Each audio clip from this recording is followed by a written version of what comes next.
Hey everyone, this is Sportsman Pariente, and after a thrilling come-from-behind victory by the San Francisco 49ers and a dominant defensive performance by the Kansas City Chiefs in the respective conference championship games, we are now down to the final two in the NFL season.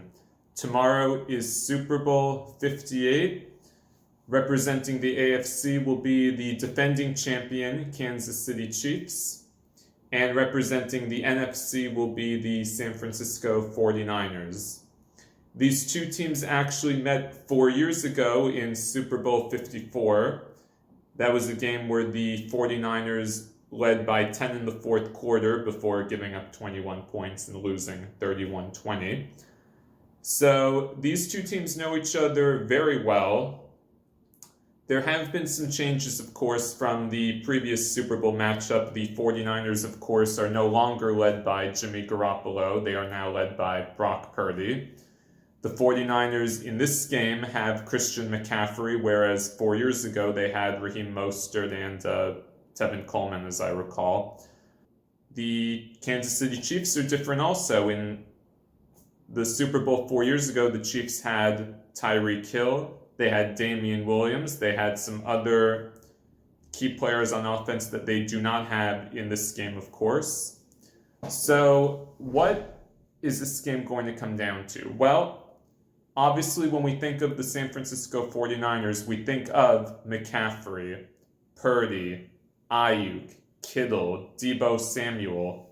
I mean, offensively, the 49ers are a juggernaut. We've seen them in the playoffs. There have been some struggles. We saw in the game against the Packers where they struggled but were able to grind out a victory there and a come-from-behind victory. We saw them trailing by 17 2 weeks ago against the Lions in the NFC Championship game before a dominant third-quarter performance and fourth-quarter performance allowed them to come back and win that game. So the 49ers have done it the hard way in this postseason. Now, obviously, the conditions as far as the weather will not be an issue in Las Vegas. They're playing in an enclosed stadium, so that won't be a problem. So if we look at the matchups, we'll start with the Chiefs, and we'll focus on the defense because the Chiefs' defense has been their strength this season, and we saw Steve Spagnuolo come up with a dominant masterclass against the Ravens 2 weeks ago, where the Ravens, who were averaging almost, I believe they were the number one scoring team in the NFL, were held to only 10 points. Lamar only ran for under 60 yards. The Ravens inexplicably decided to just run the ball, I think, maybe 10 times in the whole game, which was a very interesting decision. But bottom line is Spags was able to use blitzes to get pressure on Lamar Jackson. Lamar was missing receivers. He was under pressure. He was confused about when to run and when not to. We saw the same thing Spagnuolo do in the divisional round against the Bills to an extent, where he basically dared the Bills to run the ball as opposed to Josh Allen throwing the ball to beat the Chiefs defense, and that strategy worked to an extent. But for Steve Spagnuolo, this is going to be a very difficult defensive job to do for a couple reasons. Brock Purdy, unlike Jimmy Garoppolo, is able to, for the most part, attack the middle of the field with Kittle, with Deebo, with Ayuk, which has been an issue for the Chiefs in the postseason. Even though they did well against the Bills and against the Ravens, they did give up a lot of big plays in those games on the ground. In the divisional round, the Bills ran for over 150 yards, and even in the Ravens game, there were a lot of big plays happening down the field where Lamar was able to hit Zay Flowers, Aguilar, and do some other things, even though turnovers and sacks really hurt the Ravens. But the problem is, let's say if you're the Chiefs defense, okay, we're going to double team Deebo. Okay, you can do that. But then you have Ayuk who can attack downfield. You have Kittle, who can be used to attack downfield and be utilized to either protect Brock Purdy on the O-line or to help get McCaffrey going in the passing game or in the running game. I think Christian McCaffrey is going to be the X factor in this game. If he can run for over 100 yards or be involved a lot in the passing game, because the Chiefs like to use blitzes a lot, that could really open up some things for the 49ers, either on the ground or down the field. And Kyle Shanahan, as we all know, can develop a game plan like no one else. We've seen him come up with some dominant offensive game plans. We saw in the second half of the Lions game, for example, the Niners did not go away from the run and have Purdy throw the ball, 30, 40, 50 times. No, they kept attacking with McCaffrey, utilizing the play action here and there, and they were able to generate big plays against the Lions defense. So can the Chiefs limit the 49ers defense? Yes, they can. I don't think they're going to hold them to under 10 points or less. I don't see that happening with the weapons the 49ers have. I don't see that. So that's going to be an interesting thing to monitor. Now, obviously the 49ers offense is a juggernaut, and to the same extent the 49ers defense has generally been a juggernaut these past 5 seasons, where the Niners have made 4 conference championship games and now 2 Super Bowls. But there are some cracks in the 49ers defense. We've seen them in the Packers game. Aaron Jones ran the ball well. Jordan Love was able to generate big plays down the field. We also saw 2 weeks ago in the Lions game, Jameson Williams, Jared Goff, Montgomery, and Jahmyr Gibbs had big games, minus Jahmyr Gibbs fumbling the ball, which kind of started the shift in momentum. But the 49ers defensively, there have been some problems again, stopping the running game and getting off the field on 3rd down. And the Chiefs on offense, everyone talks about the Chiefs' issues on offense this year, which is true, but they have the best player on the field in Patrick Mahomes. He had a dominant performance against the Bills in the divisional round. I think he only threw 6 incompletions and threw for 2 touchdowns. Isaiah Pacheco and the running game has really taken some pressure off Mahomes and the Chiefs wide receivers, because the Chiefs wide receivers, obviously minus Tyreek Hill, that's not their MO. Rashee Rice has had a very good season. MVS, after a lot of drops in the regular season, has made some big catches against Buffalo, and of course last week the big catch to basically end the game against the Ravens on 3rd down.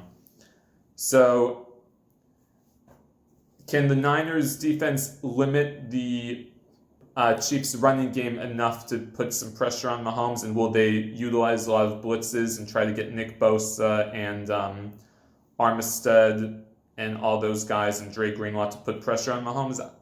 I don't know if they'll do that, because Mahomes does very well against the blitzes, but that's another thing to monitor as well, because we've seen Mahomes and Travis Kelce this postseason really start to find their groove again, attacking the middle of the field and attacking downfield. Kelce had a huge game, 11 catches against the Ravens.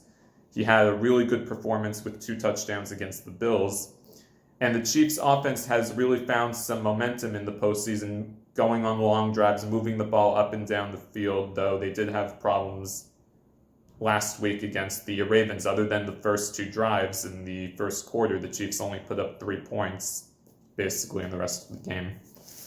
So that's the gist of this matchup. But the other thing that this game is going to come down to, obviously we've talked about the Niners and what their mini dynasty has somewhat been. The Chiefs, this is their 3rd Super Bowl in the last 5 seasons. They, of course, won Super Bowl 54 against the Niners. They won last year against Philadelphia. They lost Super Bowl 55, of course, to the Buccaneers when Mahomes had basically no O-line. Now, in this game, it's not clear if Joe Thuney will play. He's one of the Chiefs' better offensive linemen. Let me just see if there's any updates. Okay, it is official. Joe Thuney will not play in the Super Bowl. So that's going to be a big blow for the Chiefs on the O-line. See how they can protect Mahomes against the 49ers D-line, which is one of the best in the NFL. I believe the Chiefs also had another injury in the championship game on their defensive line. I don't recall. It's not Chris Jones. Chris Jones will play. It's not clear if Jerick McKinnon is questionable, but Pacheco will play, Chris Jones will play, and Rashee Rice will play. Kittle and Armstead are off the injury report for the Niners, so they're good to go. So the big question is for the Chiefs, can the O-line protect Mahomes enough to get the ball down the field and get the running game going? And for the Chiefs on defense, because even though they've had a great season and they've arguably been the strength of the team the whole way, we did see some cracks against the Bills when the Bills ran for over 150 yards, and Kyle Shanahan is not going to go away from the running game like Baltimore did. He's going to keep going with McCaffrey, who's arguably the best running back maybe in football right now. And McCaffrey, unlike Gus Edwards and Justice Hill, McCaffrey is heavily utilized in the passing game, so he can be used also to really attack the Chiefs on defense as well, which is another layer that the Chiefs defense is going to have an issue with. We saw James Cook have a very nice game passing in the passing game and in the running game against the Chiefs in the divisional round. So it's going to be a struggle for the Chiefs on defense with all the weapons the Niners have. And Brock Purdy, for the most part, is not going to make the big mistakes like Jimmy Garoppolo did or miss some throws like Garoppolo did in the Super Bowl. The main thing this game is going to come down to, this is going to be a close game, is this fact. And I understand they've come from behind twice the 49ers in these playoffs, but this fact needs to be pointed out. In 3 of the Niners' most recent playoff losses,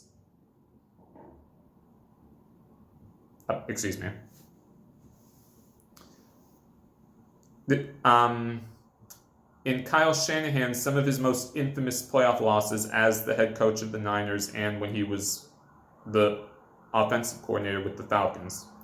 Super Bowl 51, Atlanta has a 28-3 lead in the second half. They're outscored 31-0 in the second half, and they lose that game. Kyle Shanahan, 4 years ago as head coach of the Niners in Super Bowl 54. They have a 10-point lead in the fourth quarter against the Chiefs. All the momentum, it looks like it's going to happen. Patrick Mahomes makes a great 40-yard completion on 3rd and 15. Chiefs outscored the Niners 21-0 in the fourth quarter. Niners lose that game. 2 years ago in the NFC Championship game against the Rams, Niners are up 10 again in the fourth quarter, and they lose the game again, being outscored, I believe, 13-0 in the fourth quarter. So, doing the math at home, the Niners and so looking at those 3 games, Kyle Shanahan's teams have been outscored almost 50-0 in the third and fourth quarter of those playoff games. That cannot happen if the Niners are going to win this game. They have to find a way in the second half to get some points on the board, put pressure on Mahomes and the Chiefs offense, because if you don't put up points, you're not going to beat Kansas City. You're not going to beat them 7-3 or 10-7. I don't see that happening. The Niners have to find a way. They have to be consistent with the running game. They can't go away from it like the Ravens did. They can't do what Kyle Shanahan did in Super Bowl 51 and 54, where he decided, we're gonna throw the ball a lot. No, you have Christian McCaffrey. You have a great running game. You have to utilize it if you have a lead. You cannot go away from it. As for Andy Reid, a lot of the criticism before he came to KC was, oh, we could never win the big one. Oh, coaching mistakes, clock management. Well, they've won 2 Super Bowls, and Andy Reid has done a masterful job this season with all the distractions from Taylor Swift, Mahomes, and the Chiefs' offense not playing as well as they have in previous seasons. Injuries, frustration. Yet here, Andy Reid has done an incredible job keeping the team together, and they have a chance now to win their 3rd Super Bowl in the last 5 seasons and really become maybe the new dynasty in the NFL. As for the 49ers, they've also been one of the great teams in the NFL these past 5 to 6 seasons. Multiple NFC title games. Their 2nd Super Bowl now in the last 4 years. Can they finally win the big one and snap the nearly 30-year drought that the 49ers have had since their last Super Bowl win back in 1994? It's going to be a very interesting game. Now, I bet against the Chiefs in the divisional round. I picked Buffalo to win. I picked the Ravens to beat the Chiefs in the AFC Championship game. That didn't work out so well for me either. I don't think I can bet against the Chiefs in this game either because, yes, the 49ers offensively are the better team and maybe defensively they're the better team. But the Kansas City Chiefs have the best player in the NFL as their quarterback, and that is Patrick Mahomes. And if we've learned one thing, you don't bet against Patrick Mahomes. You simply do not. And the Chiefs have been here before. They've won 2 road games. They finally have something going on offense, and defensively they're playing. This is the best defense Mahomes has had since he's joined the NFL. I just think that the experience of the Chiefs is going to win out. It's going to be a close game, much like the Super Bowl 4 years ago. But my prediction is Kansas City will win their 3rd Super Bowl in the last 5 years and become the first NFL team to win back-to-back Super Bowls since New England back in the 2003 and 2004 season. So my prediction is Kansas City 24, Niners 17. So that's my prediction. Please continue to subscribe to my channel. And for the Super Bowl, we'll see if Taylor Swift obviously shows up or whatever. And for the last 2 teams standing, may the odds be ever in your favor.